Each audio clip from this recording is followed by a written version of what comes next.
All right, this is Pre-Calculus, Unit 6, Lesson 4, finding parametric equations. So this time what we're going to be looking at is we're going to be starting with a rectangular equation of y, a function of x, and writing parametric equations to match the same path.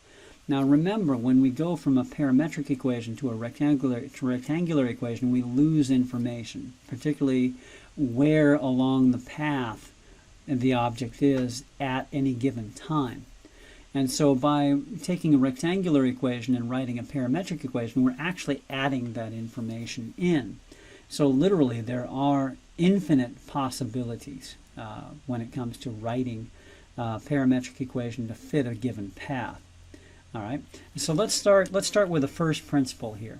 Let's say we've got a known function that we worked with already.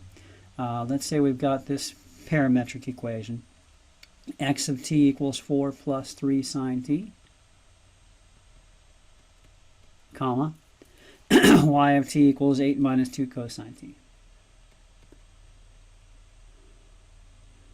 Okay, and we've already evaluated this. We've discovered this leads to the equation x minus 4 quantity squared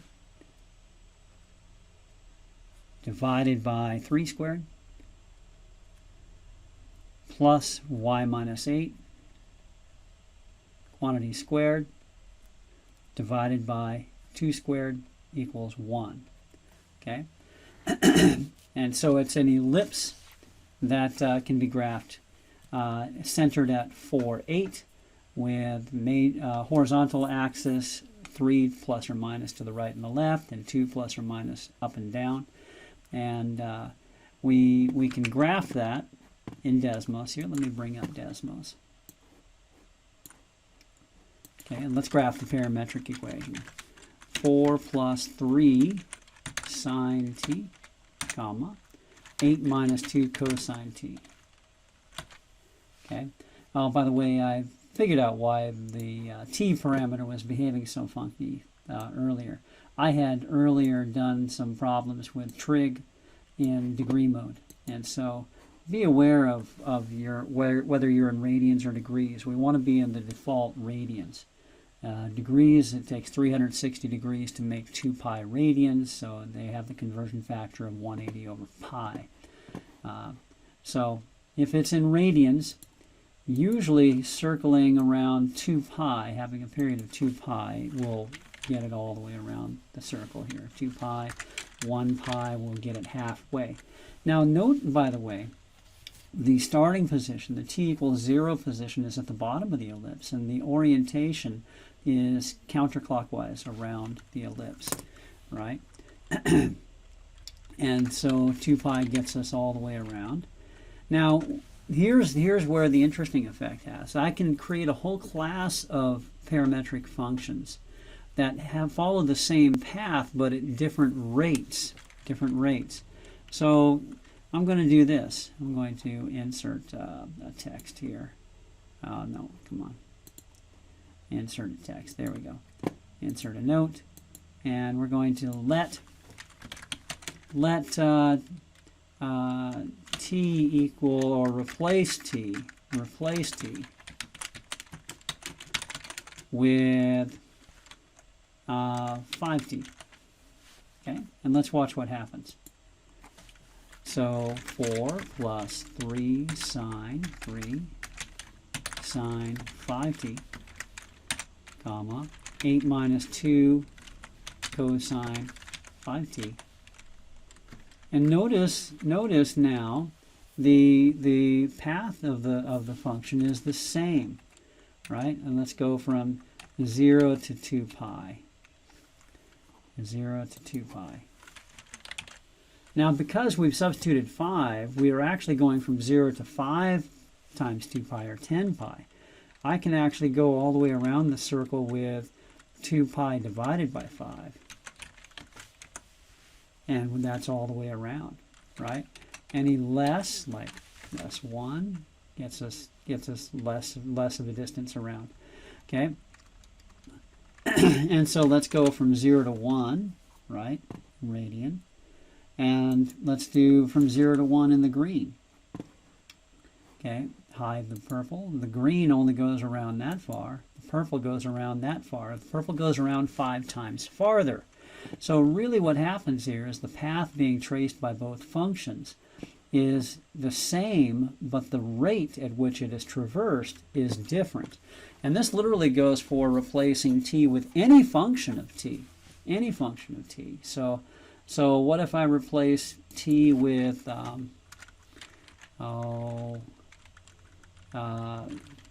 t squared? T squared, yeah. Let's do t, replace t with t squared. Instead of 5t, I'm going to put t squared.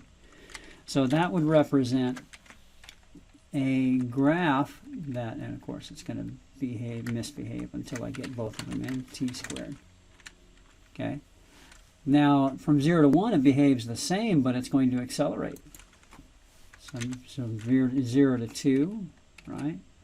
And the green from 0 to 2 goes less of a distance around because t is accelerating as it goes around. It's getting faster by the square rule, right? But it still traces the same values, the same path.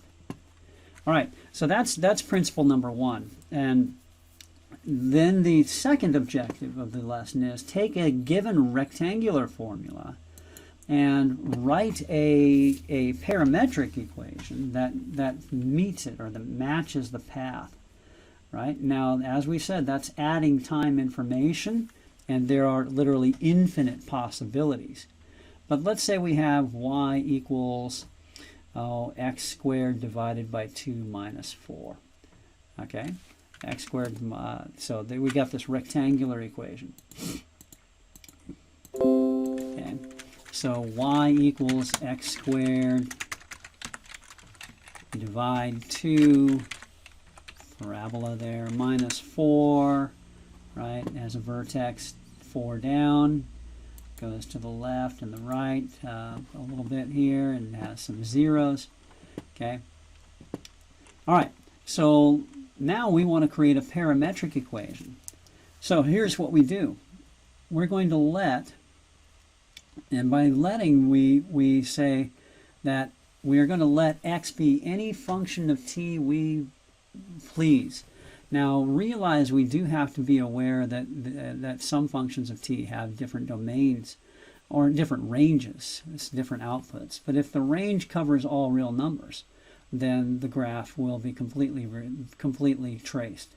So let's let x equal like we did before, 4t or 5t. I think 5t is what we did. Let x be 5t. Okay, then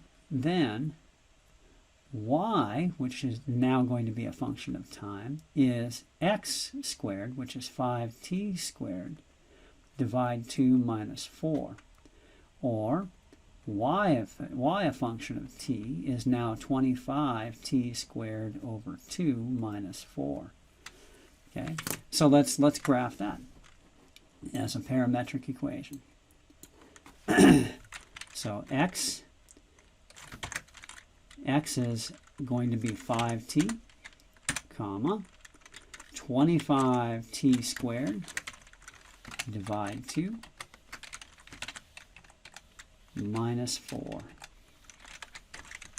Okay, now you notice I've got the right half of the parabola going. If I go to 1, if I go to 0.5, it goes less, so it's starting at the vertex and traveling right. But if I allow time to go negative 2, and to positive 2, it traces the path. So there's this time information that's added in. At time 0, it's at the vertex, and its orientation is from left to right. Okay, and I literally can replace x of t with anything I want. Let me do another one here. That what if I replace x of t with let x of t equals square cube root of t. Okay, cube root of t. In that case, y of t, y a function of t.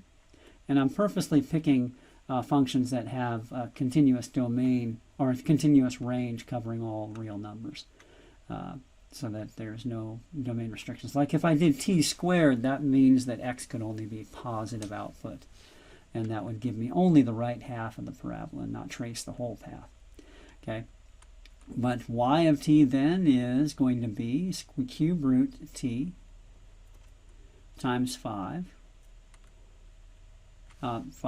cube root t squared, right? No, I'm getting it mixed up. Cube root t squared, I'm going back to this function right here. Cube root t squared divided by 2. I was getting conflated with the original problem. Minus 4. Okay, and so let's go ahead and do that. And let's see how that traces. So we've got x of t equals cube root t, comma, y of t equals cube root t squared minus 4. Oh, squared divided by 2. I was going to say that didn't work. Divide by 2. There we go. There. And now you can see the green is tracing, right? That's from 0 to 1, 0 to 2. It's tracing slower, 0 to 3, because it's tracing by the cube root. 5, 6, 7. It's getting a little further. 9, 10, 10. Right? If I allow it to go negative 10, it traces up on the left here. But it's tracing by the cube root rule, and so its speed varies as it travels from left to right, but its orientation is still starting at 0 and traveling from left to right. Okay, so hopefully that makes sense. You can create a whole class of functions, and even this does not represent all the possible parametric equations that could be represented in this path, but it certainly gives you the opportunity to create a bunch that do.